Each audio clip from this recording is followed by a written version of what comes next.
জয় রাধে জয় জয় শ্যাম জয় জয় শ্রী বৃন্দাবন ধাম। ওম নমো ভগবতে বাসুদেবায়। শ্রীমদ্ভাগবতম মহাপুরাণম একাদশ স্কন্দ সপ্তমোধ্যায়। শ্রীমদ্ ভাগবত মহাপুরাণের একাদশ স্কন্দের সপ্তম অধ্যায় হইতে সপ্তম দিবসের পাঠ আরম্ভ হয়েছে। কিছুদিন আগে আমরা ষষ্ঠ দিবসের পাঠ বেশ কয়েকটি পর্বতে আস্বাদন করেছিলাম। আজ আমরা সপ্তম দিবসের পাঠে প্রবেশ করেছি।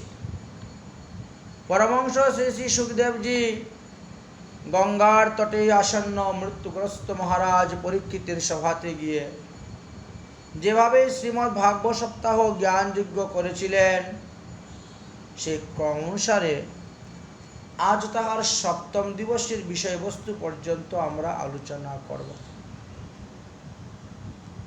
ষষ্ঠ দিবসের পাঠের শেষে আমরা উদ্ধবের সংবাদ, শ্রীকৃষ্ণ উদ্ধবের কিছু আলোচনার কথা আস্বাদন করেছিলাম এবং ভগবান শ্রীকৃষ্ণ প্রস্থানের জন্য উদ্যুগ হয়েছেন, নিজের কুল অর্থাৎ যদুবংশ ধ্বংস করার প্রয়াস করেছেন ইত্যাদি সম্পর্কে আমরা ষষ্ঠ দিবসের পাঠেতে যৎকিঞ্চিৎ আস্বাদন করেছিলাম। এই জন্য আজকে আমরা সপ্তম দিবসের পাঠের বিষয়বস্তু সম্পর্কে আলোচনা করব। সুখদেবজি বললেন, হে মহারাজ পরীক্ষিত, ভগবান শ্রীকৃষ্ণ তার প্রিয় সখা উদ্ধবকে নিয়ে একটি নির্জন স্থানেতে গিয়ে বসলেন। উদ্ধবের হাত ধরে বলছেন, হে সখে উদ্ধব, আজ হইতে সপ্ত দিনে মধ্যেই এই যদুকুল ধ্বংস হবে, সমস্ত দ্বারকাপুরী ধ্বংস হবে, স্বর্ণময় দ্বারকাপুরী জলের নিচে প্রবেশ করবে। সুতরাং তুমি স্ত্রী, পুত্র, আত্মীয় স্বজন, ইষ্টি কুটুম্বের মায়া মমতা স্নেহ বন্ধন ছেদন করে সব পরিত্যাগ করিয়া সন্ন্যাস ধর্ম গ্রহণ পূর্বক পৃথিবী পর্যটন করতে বাহির হয়ে যাও। উদ্ধব বললেন, হে যুগেশ্বর, আমার কল্যাণের জন্য আপনি যে সন্ন্যাস লক্ষণাদি ত্যাগের কথা বলিতেছেন, তাহা কামনা বাসনা পরায়ণ বিষয় আসক্ত আমার মতো মাদৃশ্য জীবের মতো প্রভক্তের পক্ষে কি ইহা সম্ভব? হে প্রভু, আমি তো আপনার দাস, আমি আপনার চরণে শরণাপন্ন হইলাম,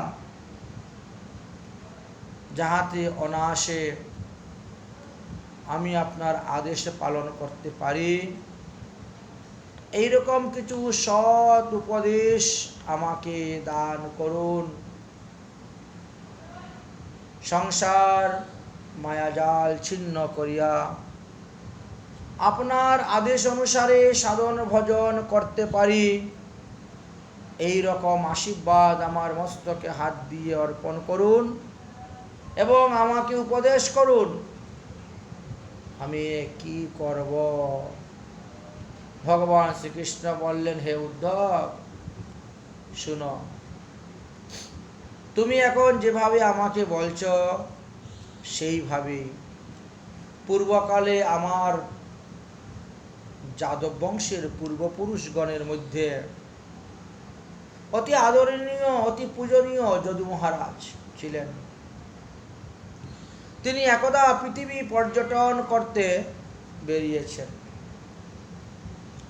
তো হঠাৎ দত্তাত্রেয় নামে কোনো এক দ্বিজ অবধূতের সহিত তার সাক্ষাৎ হয় এবং সেই অবধূতের উপদেশ বাক্য শ্রবণ করিয়া মহারাজ যদু অনায়াসে স্ত্রী পুত্র কন্যা সমস্ত পরিবার সমস্ত আত্মীয় স্বজনের স্নেহ মায়া মমতা ভালোবাসা সব পরিত্যাগ করিয়া ছিন্ন করিয়া রাজসুখ ত্যাগ করিয়া বনে গিয়ে শ্রীহরির ভজন করেছিলেন এবং শ্রীহরির পাদপদ্ম লাভ করে নিত্যধামে গমন করেছিলেন।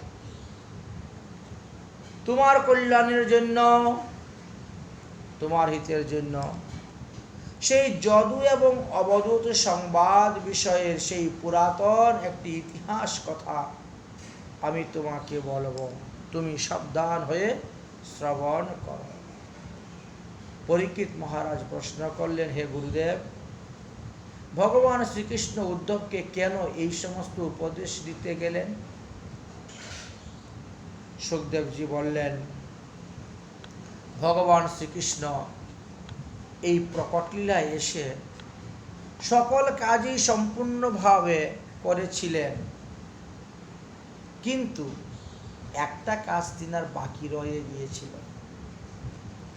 সেটি হলো বদরিকা আশ্রমবাসী মুনিগণের ইচ্ছা ছিল যে গোবিন্দের মুখ হইতে, গোবিন্দের নিকট হইতে তারা ভাগবত তত্ত্বকথা শ্রবণ করবে, কিন্তু ভগবান কৃষ্ণচন্দ্র নানা প্রকার কাজে ব্যস্ত থাকার জন্য তিনি মুনিগণের বাসনা পূর্ণ করতে পারেন নাই। তাই তার প্রিয় ভক্ত, প্রিয় সখা উদ্ধবের কাছে সেই সমস্ত ভাগবত তত্ত্বকথা গচ্ছিত রেখে যাবেন। তাই তো তাকে সেই সমস্ত ভাগবত কথা শ্রবণ করাচ্ছেন, যা উদ্ধবজি পরে গিয়ে মৈত্রেয় আদি মুনিগণের নিকটে বলেছিলেন। শুনো পরীক্ষিত, এই যদু এবং অবধূত সংবাদ শ্রবণ করলে তুমিও সর্বস্ব ত্যাগ করিতে পারবে। সুতরাং মন সংযোগ করিয়া এই ইতিহাস কথা শ্রবণ কর। যেভাবে উদ্ধব মহাশয় করেছিলেন, মহারাজ যদু করেছিলেন। শুনো তাহলে, ধর্মজ্ঞ যদু মহারাজ একদা নির্ভয়ে বিচরণশীল সেই অবধূতকে নমস্কার করিয়া প্রণাম করিয়া তার চরণ সেবা করিয়া সৎকার করিয়া জিজ্ঞাসা করেন, হে ব্রহ্মণ্যদেব, যে বিদ্যা লাভে বিদ্বান হইয়া আপনি বালকবৎ বিচরণ করিতেছেন,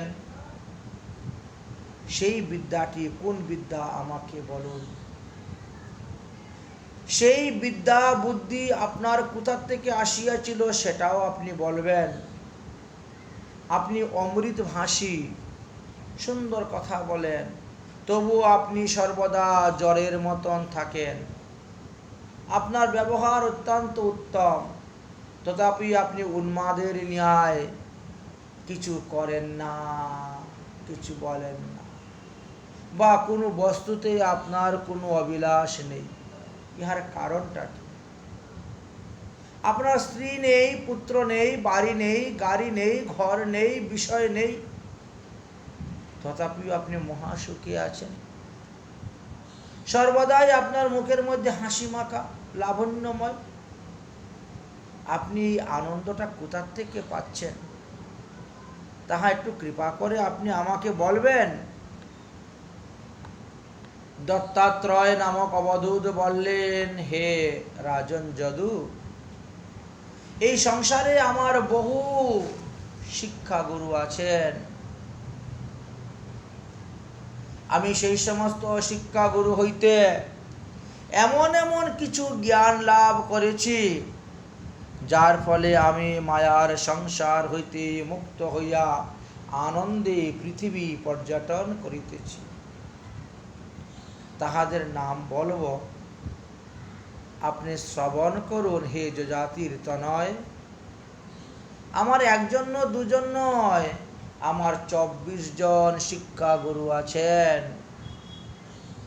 এক নম্বরেই হলেন পৃথিবী, দ্বিতীয়ত বায়ু, তৃতীয়ত আকাশ, চতুর্থ জল, পঞ্চমে অগ্নি, ষষ্ঠে চন্দ্র, সপ্তমে সূর্য, অষ্টমে কবুতর, নবমে অজগর সর্প, দশমে সাগর সমুদ্র, একাদশে পতঙ্গ, দ্বাদশে মধুসঞ্চরকারী ভ্রমর, ত্রয়োদশে গজ, চতুর্দশে মধুহরণকারী জীবগণ, পঞ্চদশে হরিণ, ষোড়শে মীন, সপ্তদশে পিঙ্গলা নামক বেশ্যা, অষ্টাদশে কুরর পক্ষী, ঊনবিংশতিতে এক ক্ষুদ্র বালক, ছোট্ট বালক, বিংশতিতে কুমারী বালিকা, একবিংশতিতে স্বরনির্মাণকারী কর্মকার, দ্বাবিংশতিতে সাধারণ সর্পগণ,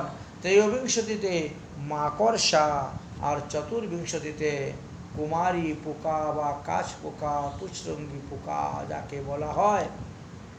এই 24 প্রকার জ্ঞান গুরু হইতে আমি যে শিক্ষা প্রাপ্ত করেছি, প্রত্যেকের নিকট থেকে পৃথক পৃথক শিক্ষা লাভ গ্রহণ করিয়া আমি আজ এই স্থানে এসে উপস্থিত হয়েছি। তাই তুমি আমাকে এভাবে দেখতে পাচ্ছ।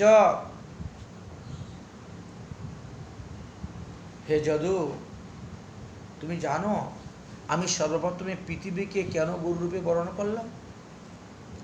তার থেকে আমি কি শিখলাম? কেন তিনি আমার শিক্ষা গুরু? সে কথা তোমাকে বলতেছি যদু, শুনো। এই পৃথিবী থেকে আমি ধৈর্য আর ক্ষমা, এই দুটি শিক্ষা আমি লাভ করেছি। ধৈর্য আর ক্ষমা।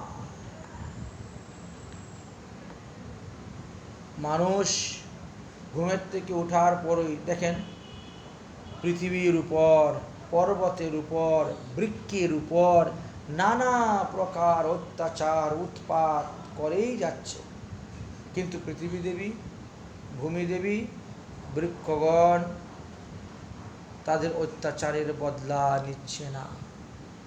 অতি ধৈর্যের সহিত এই অপরাধীর অপরাধ ক্ষমা করে দিচ্ছেন। সর্বদাই পরের হিষ্ট সাধন করতেছেন তারা। বৃক্ষ যেমন কাটিলেও কিছু না বলে, শুকাইয়া মরিলেও কাহার নিকটে জল মাগে না, চায় না, তেমনি সাধুগণ বৃক্ষ হইতেও সহিষ্ণু হইবেন। তৃণাদপি শুনিচেন তরুরুব সহিষ্ণুনা, অমানিনা মানদেন কীর্তনীয় সদা হরি।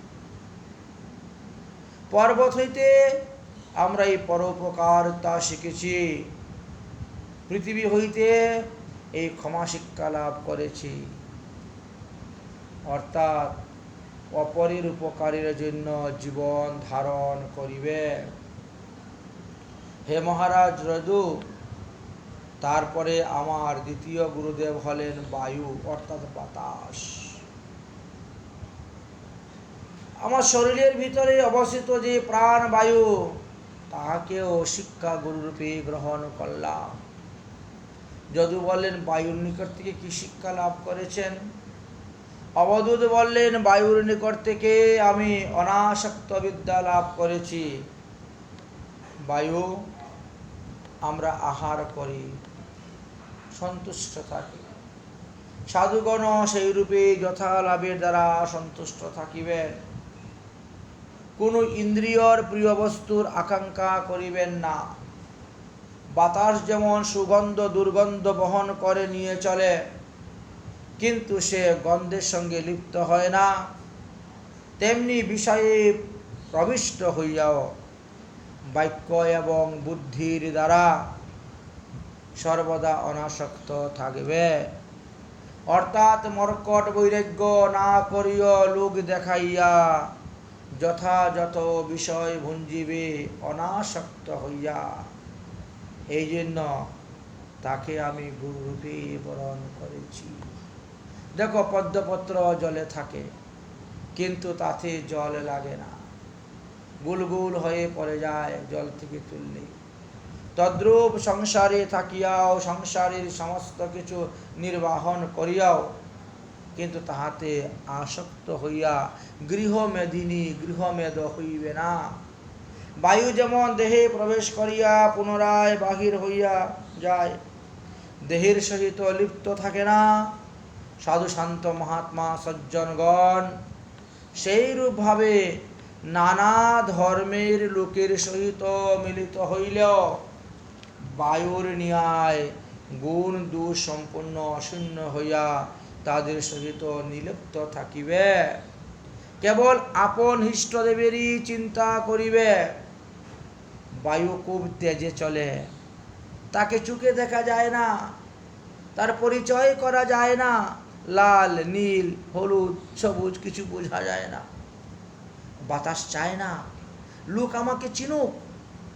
তেমনি সাধুরাও সমাজের কল্যাণের কাজ করে যাবেন, তারা কখনো চাইবে না মান যশ প্রতিষ্ঠা বা পূজা, এইগুলা চাইলেই বিড়ম্বনা উৎপন্ন হইবে। তাই তো আমি শিখেছি। অবধূত বলেন, হে রাজন, আমার তৃতীয় নাম্বার গুরু হলেন আকাশ। যদু বলছেন আকাশের নিকট থেকে আপনি কি শিক্ষা লাভ করেছেন? অবধূত বলেন, আকাশের নিকট হইতে আমি অপরিচ্ছন্নতা অখণ্ডতা শিক্ষা লাভ করিয়াছি। যেমন ঘট পটাদি ভিন্ন ভিন্ন পদার্থে আকাশে দেখা যায়, সেই ঘট পটাদি মাটির সেগুলা ভাঙ্গিয়া দিলে সেই আকাশ মহা আকাশে মিলন হইয়া যায়। সেইভাবে চল অচলাদি স্থূল সূক্ষ্ম আদি শরীরে ভিন্ন ভিন্ন আত্মা দেখা গেলেও পরমাত্মা কিন্তু বাস্তবে একই হে। আকাশে যেমন বায়ুচালিত মেঘ এদিক থেকে ওদিকে যায়, কিন্তু মেঘের সঙ্গে বায়ুর কোনো সম্বন্ধ থাকে না। সাধু পুরুষগণ তেমনি তেজ জল অন্ন প্রভৃতি কালকৃত গুণে সংকৃত হবেন না। হে রাজন, সব জীবের ভিতরে যে আত্মা, তাহা পরমাত্মার অংশ, এই দেহের ভিতরে থাকিবে এবং জীবকে কর্ম করায়। আবার জীব দেহ ত্যাগ করিয়া পরমাত্মাতে লীন হয়ে যায়। তাই জীবে সম্মান দিবে জানি কৃষ্ণ অধিষ্ঠান, সহনশীলতা বিহীন সাধু জীবন নিরর্থক। দয়া বিনা সন্ত কষাই বলে গেছেন। হে রাজন, জানো, তারপর আমার চতুর্থ গুরুদেব হলেন জল।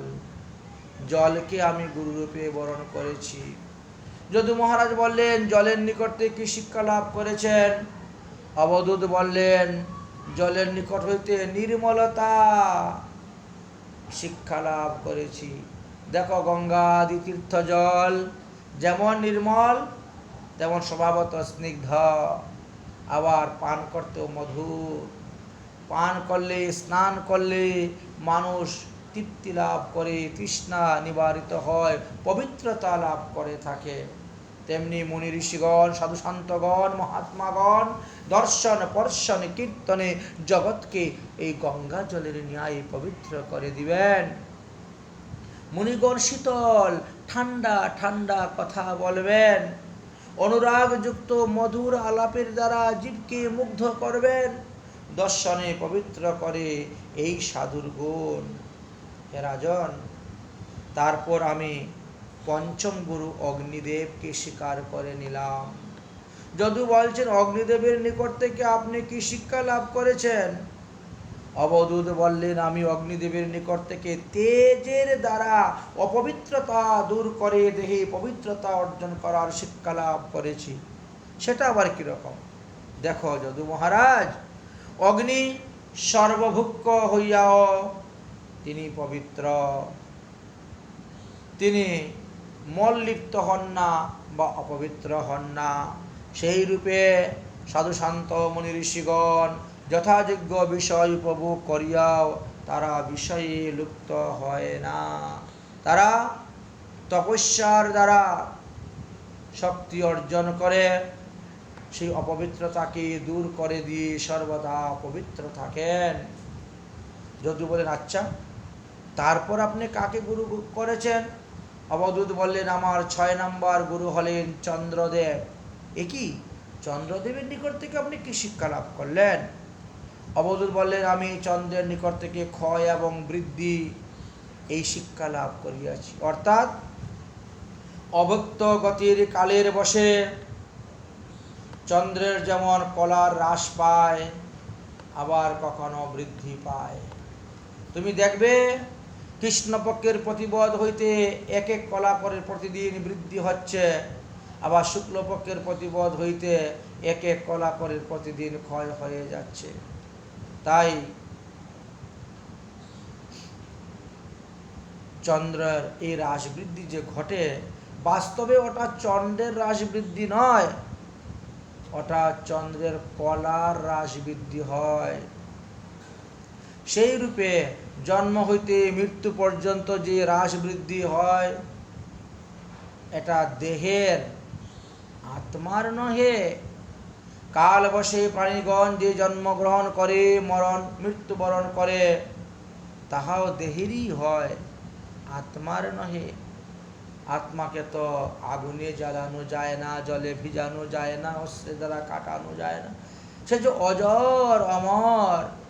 অতঃপর হে রাজন, আমি সূর্যদেবকেও গুরু করেছিলাম। যদু বললেন যে সূর্যদেবের নিকট থেকে আপনি কি শিক্ষা লাভ করেছেন? অবধূত বললেন, সংযমতা শিক্ষা লাভ করেছি। কিরকম ভাবে?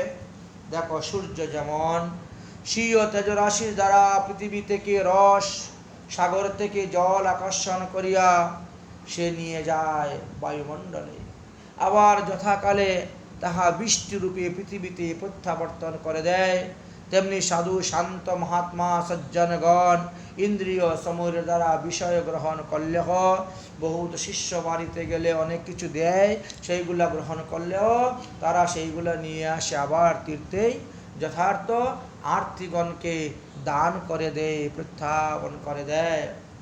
তাতে গুরু গোবিন্দ সাধু মহাত্মাগণের বৈষ্ণবের সেবারূপ কার্য সাধন হয়ে যায়। ইহাই তো রাস্তার সম্বল। এই জন্য অর্থ তো সঙ্গে যাবে না, এখানে পড়িয়া থাকবে, কিন্তু সাধু গুরু বৈষ্ণবের সেবা যদি করতে পারো, সেটাই তোমার সঙ্গে যাবে। আরও একটি কথা শুনে রাখো, সূর্যের ছায়া যেমন ভিন্ন ভিন্ন জলপাত্রে জলাশয়েতে দেখলে পৃথক পৃথক সূর্য বলে মনে হয়, কিন্তু সূর্য তো বাস্তবে ভিন্ন নয়, তেমনি একই আত্মা উপাধিগত ভিন্ন ভিন্ন জীবের মধ্যে ভিন্ন ভিন্ন আত্মা বলে মনে হলেও আত্মা কিন্তু এক। হে মহারাজ যদু, তারপরে আমি কপুতরকে গুরুরূপে বরণ করেছিলাম। বড় আশ্চর্য কথা মহারাজ, কপুতরের নিকট থেকে আপনি কি শিক্ষা লাভ করিয়াছেন?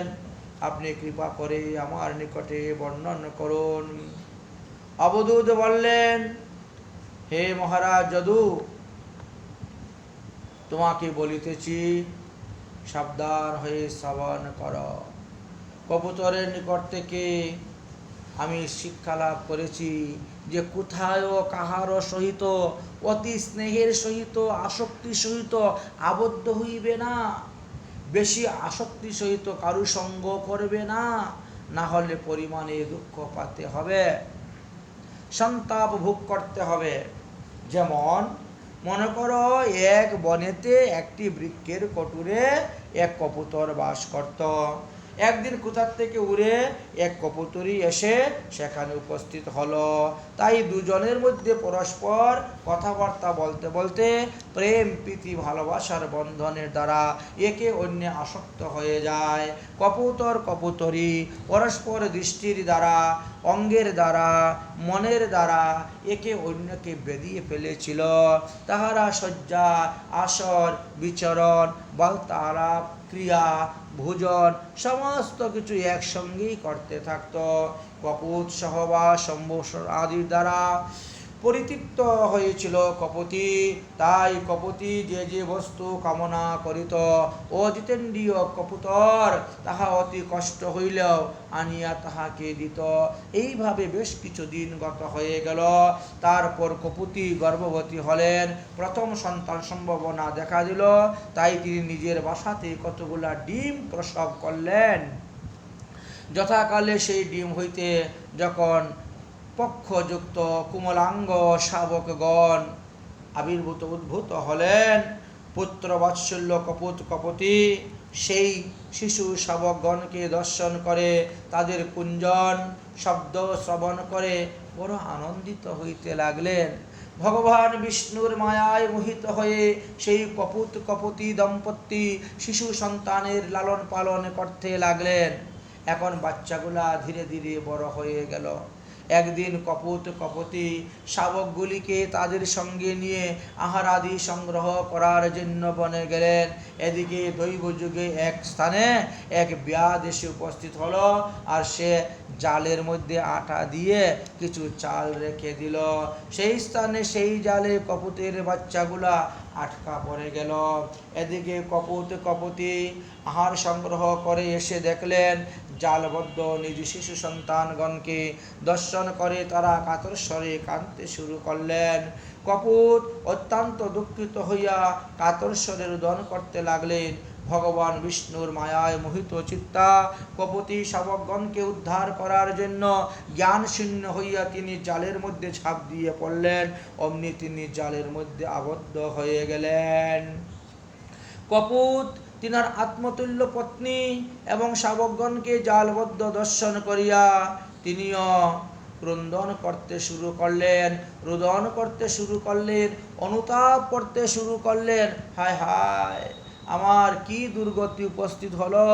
আমার ত্রিবর্গ সাদরের গৃহ বিনষ্ট হয়ে গেল। আমার স্ত্রী আমাকে শূন্য ঘরে রেখে দিয়ে পবিত্র পুত্রগণের সহিত আজ সে স্বর্গে চলে যাবে, আর এখন আমি এই দুঃখময় জীবন নিয়ে এখানে বাস করব। আমার বাস করে কী লাভ? তার থেকে আমার মৃত্যুই ভালো। হে রাজন, এইভাবে অজ্ঞান রূপী কপুত নিজ পত্নী এবং পুত্রগণের মৃত্যুগ্রস্ত অবলোকন করিয়া হত জ্ঞান শূন্য হইয়া কপুতের সেই জালের মধ্যে লাফ দিয়ে পড়ল। নির্দয় ব্যাধ সবাইকে ধরে নিয়ে চলে গেল তার বাড়িতে আনন্দিত হয়ে। শুনলে তো যদু, যে ব্যক্তি গৃহস্থ সেবায় অত্যন্ত আসক্তি হয়, পত্নী পুত্র কন্যা ইষ্টি কুটুম্বেতে আসক্তি হয়, তাদের ভরণ পোষণ করে, সেই ব্যক্তি ওই কপুতরের ন্যায় বন্ধন দশাগ্রস্ত হইয়া বারবার জন্ম মৃত্যু চক্রেতে ভ্রমণ করে।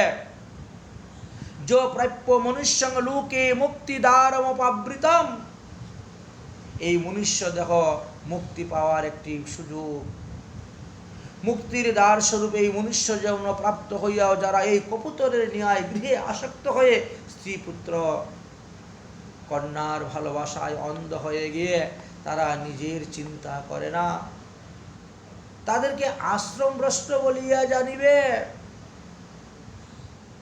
হে যদু, তারপর আমি আমার নবম গুরু অজগরকে করেছিলাম।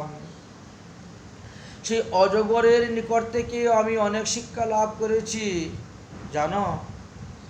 শুনো তাহলে বলছি। অজগর এক জায়গায় পড়ে থাকে,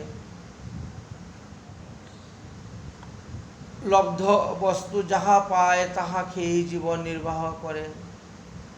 যদি খাবার না পায় তাও সন্তুষ্ট মনে 6 মাস ঘুমিয়ে থাকে। আমি অজগর নিকট থেকে এই শিক্ষাই লাভ করেছিলাম। অজগর যেমন আহারীয় দ্রব্য না পাইলেও নিরাহার হইয়া ধৈর্য ধারণ করিয়া বহুদিন যাবৎ শয়ন করিয়া থাকে, সেইরূপে সাধু শান্ত মহাত্মাগণ দৈবের উপর নির্ভর করিয়া থাকবেন। সূক্ষ্ম ভোগের জন্য লালায়িত হবেন না। অনিচ্ছাতে যাহা পাওয়া যায় তাহাই খেয়ে শরীর ধারণ করবেন। সাধু শান্ত সন্ন্যাসীগণ বাবাজীগণ তাদের উদ্দেশ্যে এই কথাই বর্ণন করে গিয়েছেন। অতঃপর আমি আমার দশম গুরু সমুদ্রদেবকে করেছিলাম। অবধূতের কথা শ্রবণ করে যদু মহারাজ বললেন, অবধূত মহাশয়, সমুদ্রের নিকট থেকে কি শিক্ষা আছে? অবধূত বললেন, সমুদ্রের নিকট থেকে গম্ভীরতা, প্রশস্ততা, দুরবগাহী এবং খুব বসীর্ণতা, এই 5টি শিক্ষা আমি লাভ করেছিলাম।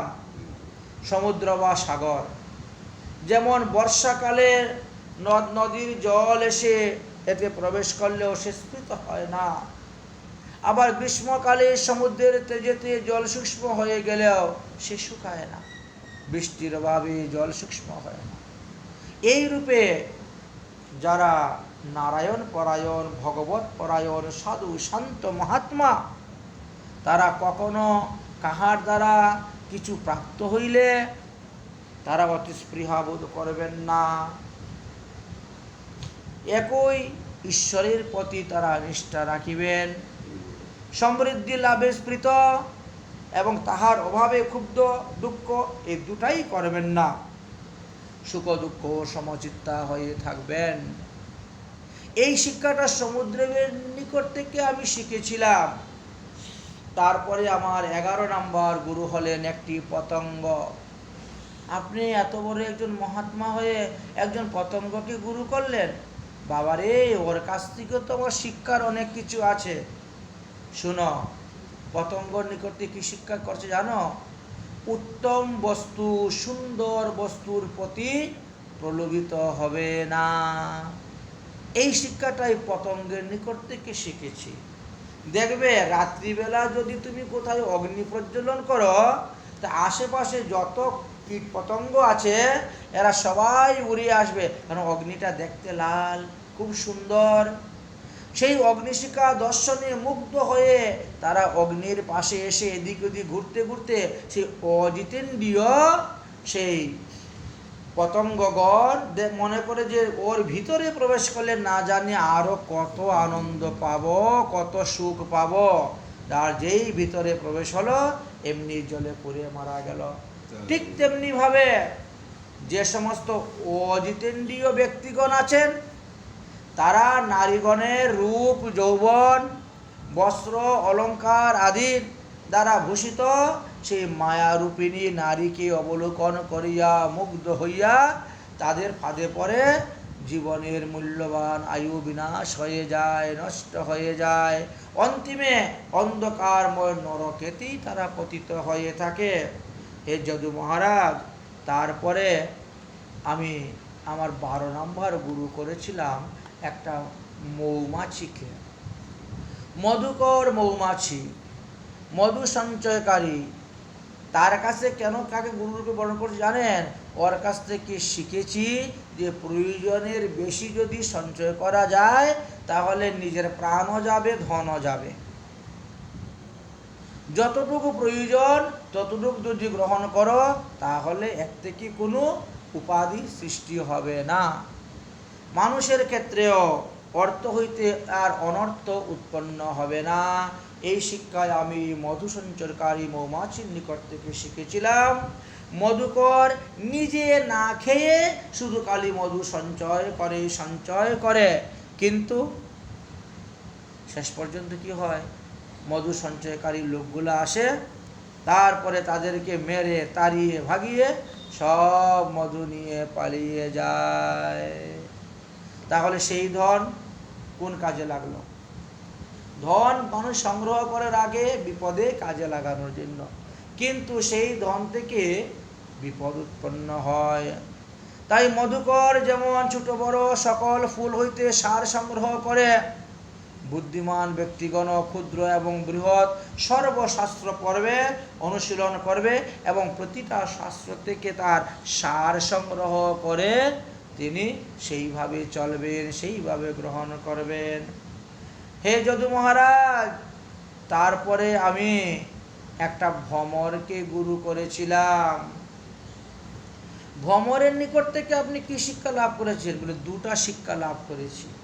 শোনো, ভ্রমর তাদের মুখে এত ধার, কেউ যদি কাঠের বাক্সের ভিতরে একটা ভ্রমরকে ভরে রাখে, সে কাঠ কেটে বেরিয়ে চলে যাবে। কিন্তু সেই ভ্রমর একটা পদ্ম ফুলের রসেতে মত্ত হয়ে গেল, সে পদ্ম ফুলের পাপড়িটা কেটেও বেরোতে পারল না। আসক্তি কাকে বলে দেখেন? আসক্তির দ্বারাই মানুষের কি দুরবস্থা হয়। ভ্রমর ফুলের মধ্যে বসে সুগন্ধযুক্ত ফুলের রস খায়, ফুলের খারাপ দুর্গন্ধ রস পান করে না। তেমনি সাধুগণ সৎসঙ্গে বসবে, ভালো ভালো কথা শ্রবণ করবে, আজে বাজে কথাগুলা ত্যাগ করবে। এই একটা শিখলাম। আরেকটি, আপনারা লক্ষ্য করে দেখবেন যে এই ভ্রমরের দাঁতে কত ধার আছে, কত কাঠ কেটে সে ছিদ্র করে দেয়, বড় বড় কাঠ কেটে ফুটো করে দেয়, ভাষা তৈরি করে নিতে পারে। সেই ভ্রমর একদিন বিকালবেলা তার ক্ষুধা লেগেছে, তাই সে একটা পদ্ম বনে গিয়েছে, জলপদ্ম বনেতে গিয়ে উপস্থিত হয়েছে। আর সেখানে সেই ভ্রমর সেই ফুলের উপরে বসে কেশরে মধুপান করতে শুরু করল। ধীরে ধীরে সূর্য অস্ত হয়ে গেল, পদ্ম ফুলের পাপড়ি সব বন্ধ হয়ে গেল। ভ্রমর মনে মনে চিন্তা করল, আহারে, এতক্ষণ তার মধুপান করলাম, এখন তাকে কেটে ছিদ্র করে বেরিয়ে চলে যাওয়াটা আমার ঠিক হবে না, এটা তার সঙ্গে একটা অন্যায় কাজ হয়ে যাবে। থাক, আজকে সারা রাত আমি ওর বুকের উপরেই শুয়ে থাকবো। কালকে সকালে যখন সূর্য উদয় হবে, ফুল আবার ফুটে যাবে, আমি বেরিয়ে চলে যাব, আমার কার্যসিদ্ধি হয়ে গেল, আর তাকেও দুঃখ দেওয়া হলো না, কষ্ট দেওয়া হলো না। সুতরাং সারা রাত্রি আমি ওই ফুলের মধু অল্প অল্প করে চুষে চুষে খাবো।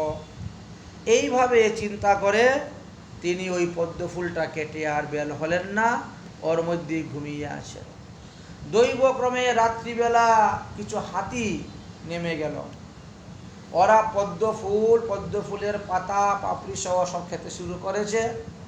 এখন ভ্রমর হাতির পেটে চলে গেছেন, মারা গেলেন। এর দ্বারা প্রমাণিত হলো কি? এর দ্বারা প্রমাণিত হলো আমরা সংসার জীবনে যারা আছি, সংসার ধর্ম করার কতটা নির্দিষ্ট সময় দিয়েছে।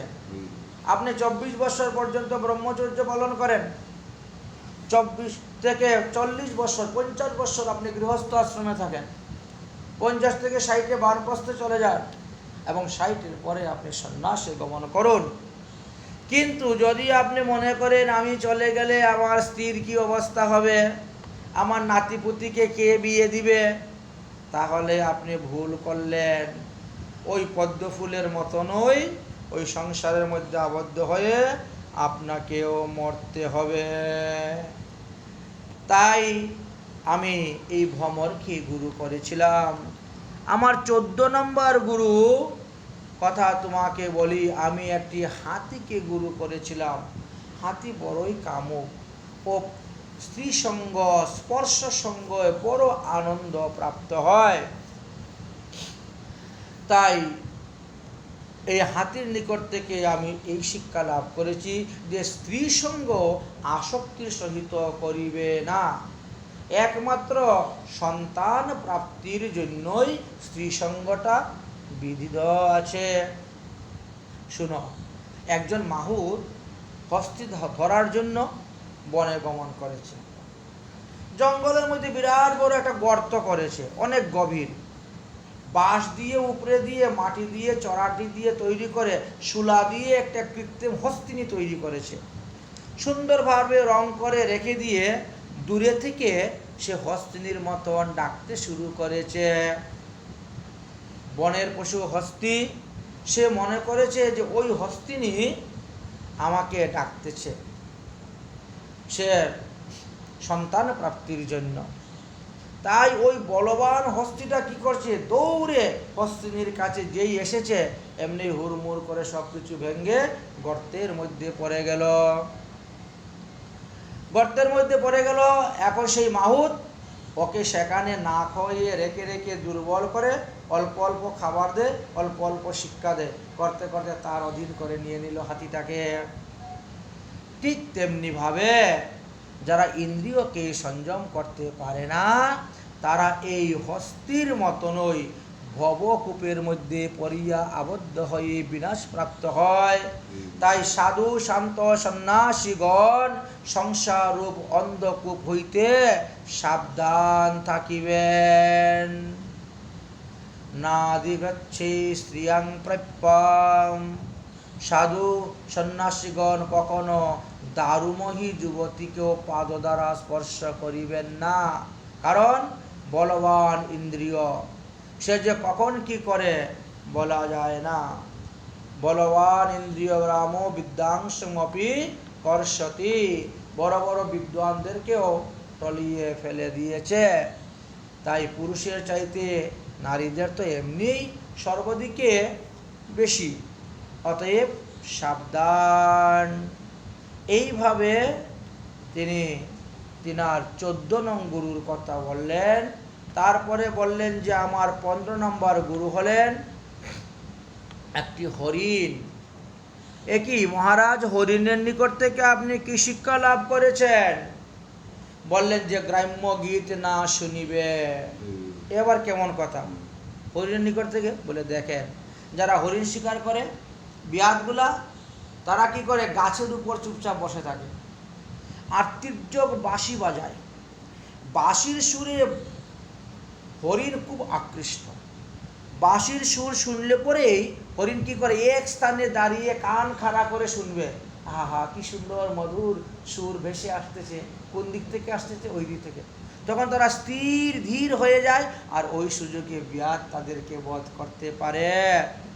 তাই ঠিক তেমনিভাবে আমরা দেখেছি এই হরিণের মতন এই বাঁশির সুর বাজিয়ে কত লোককে বিনষ্ট করেছেন।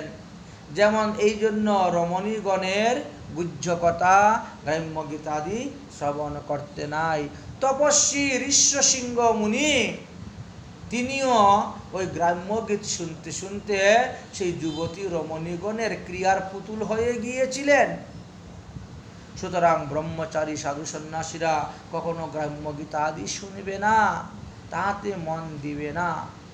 আন কথা আন বেতা নাহি যেন যাই তথা, তোমার চরণ স্মৃতি মাঝে অবিরত অবিকল তুহা গুণ কল কল, গাই যেন সতের সমাজে।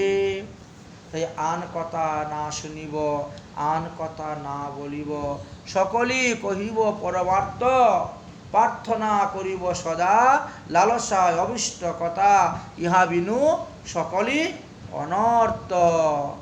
তাই সাধুদেরকে সাবধান করে দিচ্ছেন। হে মহারাজ যদু, তারপরে আমার 16 নম্বর গুরুর কথা তোমাকে বলতেছি। 16 নম্বর গুরু হলেন মিন। মৎস্যকেও আমি গুরুরূপে বরণ করেছি। কারণ মৎস্য তার জীবন ধারণ করার জন্য, জীবিত থাকার জন্য যথেষ্ট পরিমাণের খাবার জলের নিচে আছে, মাটিতে আছে, পুকুরে আছে। তথাপিও যারা মৎস্যজীবী, যারা মৎস্য শিকার করে, তারা বড়শির মধ্যে উত্তম খাবার দিয়ে জলের মধ্যে টুপ দেয়। আর যার ফলে কি হয়, ওই লুভেতে ইন্দ্রিয়কে সংযম করতে পারে নাই, তো সেই জিহ্বার লালসায় সেই মৎস্য এত গভীর জল থেকে লাফ দিয়ে উঠে যখন সেটা খেতে চায়, তখন সেই জিহ্বার মধ্যে বড়শিটা আটকে যায় এবং সেই মৃত্যুমুখে পতিত হয়ে যায়। এই জন্যই বলছেন যে জিহ্বার লালসা ইতি অতি ধাইবেন না, যদি ধাও তাহলে বিনাশ। এই জন্য বললেন সররস ভোজন দূরেতে পরিহরি, কবে ব্রজে মাগিয়া খাইব মাধুকরী। মাধুকরী জিহ্বার লালসায় যেবা ইতি অতি ধায়, শিষ্ণ উদর পরায়ণ কবু কৃষ্ণ নাহি পায়। অতএব আমাদের গোস্বামীগণ বললেন বাচু বেগম মন, ক্রুদ বেগম জিহ্বা বেগম, উদরস্থ উপবেগম, এতানো বেগানো যো বিশেষতো ধীরম, সর্বামপি মাং পৃথিবীম শিষ্যা। কি বললেন? যিনি মনের বেগ দমন করতে পেরেছেন, যিনি বাক্যের বেগ দমন করতে পেরেছেন, যিনি ক্রোধের বেগ দমন করতে পেরেছেন, আর যিনি উদরের বেগ এবং উপস্থের বেগ দমন করতে পেরেছেন, যিনি জিহ্বার বেগ দমন করতে পেরেছেন, আরে তিনি যদি সমস্ত পৃথিবীকে শিষ্য করে দেন তাও ক্ষতি হবে না, তার অধিকার আছে, তিনি করতে পারবেন। শাস্ত্রে বলছেন যে বহু শিষ্য না করিবে। কাদের জন্য? এদের জন্য যারা এই সমস্ত বেগ দমন করতে পারে নাই, তাদের জন্য নিষেধ করলেন যে সমস্ত বহু শিষ্য না করিবে। আচ্ছা, তারপরে আপনি কাকে গুরুরূপে বরণ করেছেন? আমার 17 নম্বর গুরু হলেন একজন পিঙ্গলা নামক বেশ্যা। আশ্চর্য কথা বললেন মহারাজ, আপনি বেশ্যাকে গুরুরূপে বরণ করেন, তার কাছ থেকে কিছু শিকার আছে বলেই তো। কি শিখেছেন বেশ্যার কাছ থেকে? আশাহি পরম দুঃখ, নিরাশা পরম সুখ, আমি এই শিক্ষা লাভ করিয়াছি। কিভাবে করলেন? দেখো, আমি তীর্থ ভ্রমণ করতে করতে এক স্থানে গিয়ে উপস্থিত হয়েছি। এখন সেই মহিলাটাতে পিঙ্গলা নামক বেশ্যা তা তো আমি জানি না। ওই ব্যক্তি, ওই রমণী বেশ্যাবৃত্তি করতে করতে, শরীর দান করতে করতে তার শরীর রক্তশূন্যতা হয়ে গেছে, শরীরটা হলুদ বর্ণ হয়ে গেছে, তবুও সে দেহ বিক্রি, দেহদান ব্যবসা থেকে বিরত হচ্ছে না। একদিন খুব ভালো করে সেজেগুজে উত্তম পুরুষ পরপুরুষ উপপত্তি প্রাপ্তির জন্য তিনি সেজেগুজে দরজার মধ্যে এসে বসেছেন। মনে মনে তেনার লালসা যে আজকে কোনো পুরুষ আমাকে অনেক টাকা দিয়ে আমাকে কিনে নিয়ে যাবে। কিন্তু দৈব যুগে ওই রাত্রে কোনো পুরুষ সেই রাস্তা দিয়ে আসে নাই, শুল্ক দিয়ে তাকে কেউ কিনে নিয়ে যায় নাই। অথচ লোক আসবে এই চিন্তা করে সন্ধ্যা থেকে তার খাওয়া নেই, দাওয়া নেই, ঘুম নেই, বসা নেই, সুখের কোনো কিছু, শুধু বলে দুঃখই দুঃখ, দাঁড়িয়ে খালি প্রতীক্ষা করতেই শুরু করলো। এইভাবে অনেক রাত্র হয়ে গেল, গভীর রাত্র হয়ে গেল। এবার সে একবার ঘরের ভিতরে যায়, আবার ঘরের বাইরে আসে, একবার ঘরের ভিতরে যায়, আবার ঘরের বাইরে আসে। এইভাবে করতে করতে দ্বিতীয় প্রহর অতিক্রম হয়ে গেল, তথাপিও তার চোখে ঘুম আসছে না। ধনের আশায় পিঙ্গলা বেশ্যা করেছিল, ধন না পাওয়ার পরে তার মুখ শুকাইয়া গেল। তখন তার আস্তে আস্তে হৃদয়ের মধ্যে নির্বেদ উপস্থিত হলো। সেই পিঙ্গলা বেশ্যা তখন মনে মনে চিন্তা করল, উফ, আমি যে অজিতেন্দ্রিয়, তাই আমার এই অবস্থা। আমি ধন প্রাপ্তির আশায় আমি যে কর্ম করতেছি এটা তো নিন্দনীয় কর্ম, এবং এর দ্বারা আমাকে ঘোর নরক যন্ত্রণা ভোগ করতে হবে। আমি যদি স্বয়ং ভগবানকে এই রতিদান করতে পারতাম, তার সঙ্গে আমি মিলন হতে পারতাম, তাহলে আমার ভয় ছিল না, দুঃখ ছিল না। আমি লম্পট পুরুষদেরকে আত্মবিক্রয় করে দিয়ে যে অর্থ দিয়ে সুখ ভোগ করতেছি, পরিমাণে এই সুখ আমার জন্য দুঃখের আকার হয়ে দাঁড়িবে। আমি অত্যন্ত নিন্দনীয় কাজ করেছি। এই বিদেহ নগরে মনে হয় আমার মতন মূর্খ আর কেউ নেই। এইভাবে তিনি চিন্তা করলেন, করে তিনার সেই পূর্ব সংকল্প তিনি ত্যাগ করলেন। মনে মনে সংকল্প করবেন যে আজ থেকে আমি আর এই কুকর্ম কাজ করিব না। আমি ভগবানের সঙ্গে আমার এই দেহটাকে মিলন প্রাপ্ত ঘটাবো, অর্থাৎ জীবাত্মা পরমাত্মার সঙ্গে মিলনের জন্য। এই যে সংকল্প নিলেন, সঙ্গে সঙ্গে তিনার ঘুম এসে গেল। আনুকূল্যশ্চ সংকল্প প্রতিকূল্যশ্চ বিবর্জনম রক্ষিতাদিতং বিশ্বাসং গুপ্তৈতে বরণং স্ততা আত্মতৃপ্সতে কার্পণ্যা সরবিদ শরণাগতি। 6 প্রকার শরণাগতির মধ্যে এক প্রকার শরণাগতি হলেই ভগবান তাকে কৃপা করলেন। অতএব আমরা কি করব? ভক্তির অনুকূল বিষয়গুলোকে আমরা গ্রহণ করব, প্রতিকূল বিষয়গুলোকে আমরা বর্জন করব। ভগবান আমাদেরকে রক্ষা করবেন, এইটা আমাদের বিশ্বাস থাকতে হবে। তিনি হলেন আমাদের পালনকর্তা, তিনি হলেন আমাদের স্বামী, তিনাকে আত্মসমর্পণ করাটাই আমাদের কর্তব্য। অতএব এইভাবে শরণাগতি হয়ে গেলেন, তখন তার ঘুম এসে গেল। পরিগ্রহ হি দুঃখাহাম যদুষ্যং প্রিয়তম নির্ণাং অনন্ত সুখমাপ্নতি তদ্ধারম যশো কঞ্চনা। হে যদু মহারাজ, মানবগণের যে যে বস্তুর অত্যন্ত প্রিয় এবং সেই বস্তু হইতেই দুঃখ বেশি উৎপন্ন হয়ে থাকে। ওই আসক্তিটাই হলো তাদের দুঃখের কারণ। তাই আসক্তি ত্যাগ করতে হবে, ভগবানের প্রতি আসক্তি বাড়াতে হবে, তাহলেই পরমানন্দ লাভ করতে হবে। প্রকৃতপক্ষে এই পিঙ্গলা বিশ্বার উপকারটি যুগশাস্ত্র অনুসারে পিঙ্গলা নারীর রূপক সম্পর্কেও আলোচনা করে গিয়েছেন। আমাদের বাম নাকে ইরা এবং ডাইন নাকেতে পিঙ্গলা এবং উভয় নাকেতে সুষমা প্রবাহিত হয়ে থাকে। যুগশাস্ত্র মতে প্রাণবায়ু যতক্ষণ পিঙ্গলাতে প্রবাহিত হয় ততক্ষণ মোহবদ্ধ সাধক এর মন চঞ্চল থাকবে, কিন্তু পিঙ্গলা নিরাশ হইলে পরে মন এবং প্রাণ উভয়ই শান্ত হয়ে যায়। এটিই উপশম বা উপশান্তি। একমাত্র এই অবস্থায় সাধক আত্মস্থ বা সমাধিস্থ হয়ে যেতে পারেন। হে যদু, তারপরে আমি ক্রূর নামক এক পক্ষীকে গুরুরূপে বরণ করেছিলাম। আচ্ছা, ক্রূর পক্ষী থেকে আপনি কি শিখেছেন? যে বস্তু থেকে আপনার দুঃখ উৎপত্তি হবে দেখছেন, সেই বস্তু তৎক্ষণাৎ ত্যাগ করে দিবেন। এই শিক্ষাই লাভ করেছিলাম। যদি ত্যাগ না করো তাহলে আপনার প্রাণও যাবে, সব নষ্ট হয়ে যাবে। কিভাবে লাভ করলেন? দেখো, একটা দুর্বল ক্রূর পক্ষী, সে একখণ্ড মাংস টুকরা তার চঞ্চুর মধ্যে নিয়ে আকাশ মার্গে উড়ে যাচ্ছে। এমন অবস্থায় এক বলবান ক্রূর পক্ষী এসে তার ঠুটের থেকে খাবারটা নিয়ে যাওয়ার জন্য সে আকাশ মার্গেই ঝগড়া করতে শুরু করলো, যুদ্ধ করতে শুরু করলো। দুর্বল পক্ষীটা সে ঘুরে ঘুরে আকাশ থেকে মাটিতে পড়ে গেল, তথাপিও সে তার মুখের আহারটা ত্যাগ করল না। সবল পক্ষী তাকে প্রাণে বধ করে ওই মাংসখণ্ড নিয়ে এটা চলে গেল। তাহলে যদি ওই মাংসখণ্ড ত্যাগ করে দিত তাহলে কিন্তু দুর্বল পক্ষীর মৃত্যু হতো না। অন্য কিছু আহার খেয়েও করেও সে তার জীবন সুখে কাটাতে পারত। তাই আমরা দেখলাম, অকিঞ্চন হইয়া কেহ হিংসা ও মাৎসর্যতা করিবে না। ধন থাকিলেই পরস্ত্রী কাতরতা, শত্রুতা এগুলা বৃদ্ধি হয়ে থাকে। যিনি অনিত্য বস্তুতে লোভ ত্যাগ করিতে পারেন, তিনি নিত্য বস্তু প্রাপ্ত হইয়া সুখ লাভ করতে পারবেন।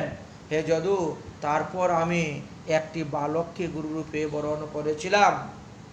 কত বড় বালক? আরে এটা দুধের শিশু বালক। মা, তার কাছ থেকে আপনি কি শিক্ষা লাভ করলেন? এই যে মান অপমান বোধ, শিশুর মান অপমান বোধ নেই। শিশু যদি কোনো অন্যায় করে, কোনো কিছু ভেঙে ফেলে, মা যদি তাকে মারে তো আবার মা মা বলে, মাকেই জড়িয়ে ধরে মায়ের কোলে গিয়ে ওঠে। মান অপমান কোনো বোধ নেই, বাড়িঘরের কোনো চিন্তা নাই, খাওয়া দাওয়ার কোনো চিন্তা নাই। তাই সাধু শান্ত মহাত্মাগণ সেই বালকবৎ হইবেন। কে স্তুতি করলো আর কে নিন্দা করলো তার কোনো চিন্তা নেই। সাধু শান্তরা মঠ মন্দির বাড়িঘর বানাবে না, তারা তীর্থে তীর্থে ভ্রমণ করবে, এতেই তারা সুখলাভ করতে পারবে। তারপরে আমার ২০ নং গুরু হলেন একটি কুমারী কন্যা। একই কুমারী কন্যাটি কি শিক্ষা লাভ করলেন? বাসেন বহুনাং কলহ।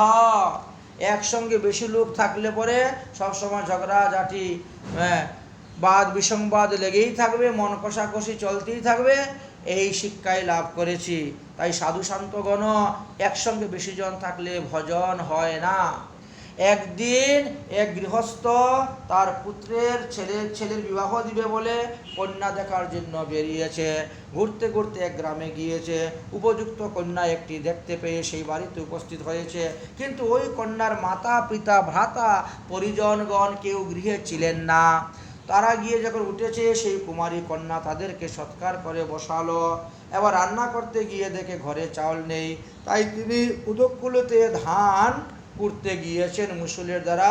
তখন হাতের মধ্যে যে চুরি ছিল সেইগুলা শব্দ হইতে শুরু করলো। তখন তিনি একটা একটা করে সবগুলা চুরি ভাঙতে শুরু করে দিয়েছেন। যখন 2 হাতে 2টা চুরি, তখন আর শব্দ উঠে না। তাই বাসেন বহুনাং কলহ।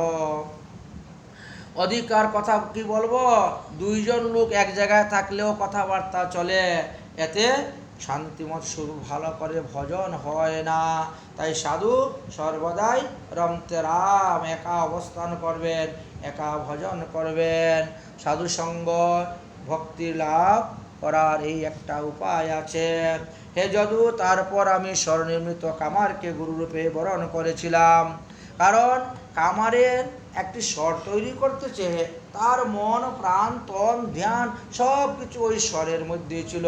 তার পাশে দিয়ে, দোকানের সামনে দিয়ে একজন রাজা ব্যান্ডপাটি বাজিয়ে জয়ধ্বনি দিয়ে যাচ্ছেন, কিন্তু তার লক্ষ্য নেই। যখন তার স্বর নির্মাণ ঠিক হয়ে গেল, তখন সে শুনতে পারি রাজামশাই কোন দিক থেকে আসলেন, কোন দিকে গেলেন, অত সে বুঝতেই পারল না। এইভাবে আমরা যখন ঈশ্বর আরাধনা করতে বসব, তখন সেই একনিষ্ঠভাবে ধ্যানের দ্বারা যদি আমরা ভগবানের আরাধনা করতে পারি, তাহলে অতি কৃতার্থ তাড়াতাড়ি আমরা ফল লাভ করতে পারবো। তারপরে আমার 22 নম্বর গুরু হলেন একটা ক্ষুদ্র সর্প। কারণ ক্ষুদ্র সর্প যারা, তারা কি করে, তারা নিজেদের বাসস্থান তৈরি করে না। তারা কখনো মৎস্যের গর্তে গিয়ে শুয়ে থাকে, কখনো ওই মাছের গর্তেতে শুয়ে থাকে। তাদের জীবন শুধু খালি চলন্ত জীবন।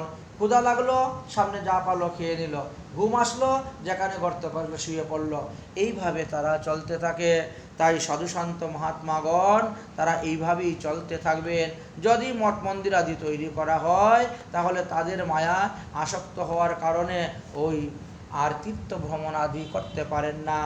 আমার 23 নম্বর গুরু হলেন মাকড়সা। মাকড়সার নিকট থেকে আমি শিক্ষা লাভ কি করেছি শুনো। মাকড়সা কিন্তু তার নিজের মুখবিবর থেকে সুতা বের করে সে জাল তৈরি করে, আর ক্ষুদ্র ক্ষুদ্র জীবগণ সেই জালের মধ্যে আটকা পড়বে, আর সে বসে বসে সে খাবে।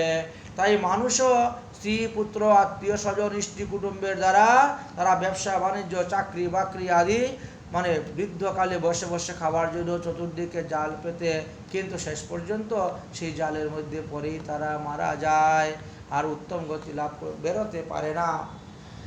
তারপরে আমি 24 নং গুরু করেছিলাম একটি পুচ্ছৃঙ্গ পাখি পোকাকে, অর্থাৎ পুচ্ছৃঙ্গী পোকা, কুমারী পোকাকে। কুমারী পোকার নিজস্ব কোনো সন্তান নাই, সে মাটি দ্বারা ঘর তৈরি করে, অন্যের সন্তানকে ধরে এনে এর মধ্যে রেখে দিয়ে মুখ বন্ধ করে, একটু পরপর উড়ে আসবে, গুনগুন করে শব্দ করবে। ভিতরের যে পোকাটা আছে, সেই পোকাটা তখন তার শত্রুর কথা চিন্তা করতে করতে সেও একসময় সেই রূপ ধারণ করে মাটি কেটে বেরিয়ে চলে আসে। ঠিকই তেমনিভাবে দীক্ষা গ্রহণ করার পর শ্রী গুরুদেব যে একাদশ যুক্ত ভাবযুক্ত দেহ দান করেন, সেই একাদশ যুক্ত মঞ্জুরি স্বরূপ চিন্তা করে করে যদি কেউ ভজন করেন, তাহলে তিনি এই পঞ্চভৌতিক দেহ ত্যাগ করে সেই মঞ্জুরি স্বরূপ সূক্ষ্ম দেহে জীবাত্মাকে প্রবেশ হয়ে যায়। তাই সাধনে ভাবিবে যাহা, সিদ্ধ দেহে পাবে তাহা, এই শিক্ষাটা আমি এই কুমারী পোকার কাছ থেকে লাভ করিয়াছি। হে যদু মহারাজ, এই তো আমি আমার 24 জন গুরুর উপকারের কথা আপনার নিকটে বর্ণন করলাম। এই মনুষ্য দেহ পাওয়ার পর প্রত্যেকটা মানুষেরই কর্তব্য শ্রীহরির ভজন করা, ভগবান পাদপদ্মে যাতে প্রেম ভক্তি লাভ করা যায় তার চেষ্টা করা। বিষয় ভোগের জন্য মনুষ্য দেহ নয়। সপত্নী যেমন গৃহপতি পুরুষকে লইয়া টানাটানি করে, সেই রূপে দেহ অভিমানী পুরুষ জিহ্বার রসের দিকে আকর্ষণ হয়ে থাকে। কখনো বা পিপাসার পানির দিকে ছুটে, কখনো বা শিষ্ণ স্ত্রী সহবাসাদির দিকে ছুটে, কখনো বা ত্বক স্পর্শের দিকে ছুটে, কখনো বা উদর অন্যের দিকে ছুটে, কখনো বা কর্ণ শব্দের দিকে ছুটে, নাসিকা উত্তম ঘ্রাণের দিকে ছুটে, চক্ষু উত্তম রূপের দিকে ছুটে। তাই জ্ঞানেন্দ্রিয় কর্মেন্দ্রিয় সকল আপন আপন কর্ম করে, তারা আপনার দেহকে নিয়ে টানাটানি করতে শুরু করে। এই সংসারটা অনিত্য হলেও ধীর স্থির ব্যক্তিগণ এই অনিত্য দেহ দিয়ে নিত্য বস্তু ভগবানকে লাভ করতে পারবেন। বহু জন্মান্তরের আত্মপ্রকাশের দ্বারা এই দুর্লভ মনুষ্য জন্ম আমরা এইবার পেয়েছি। তাই ক্ষণভঙ্গুর এই মনুষ্য দেহ, এই দেহ পতনের আগেই যাতে ভগবান পাদপদ্ম লাভ করা যায় তার একটা উত্তম চেষ্টা করা প্রত্যেকেরই কর্তব্য। এই পর্যন্ত আমি 24 গুরুর নিকট থেকে যে শিক্ষা প্রাপ্ত হয়েছি তা আপনাকে বললাম। এইভাবে যদি কোনো ব্যক্তি চলতে পারেন তাহলে তিনি অবশ্যই মুক্তি লাভ করতে পারবেন।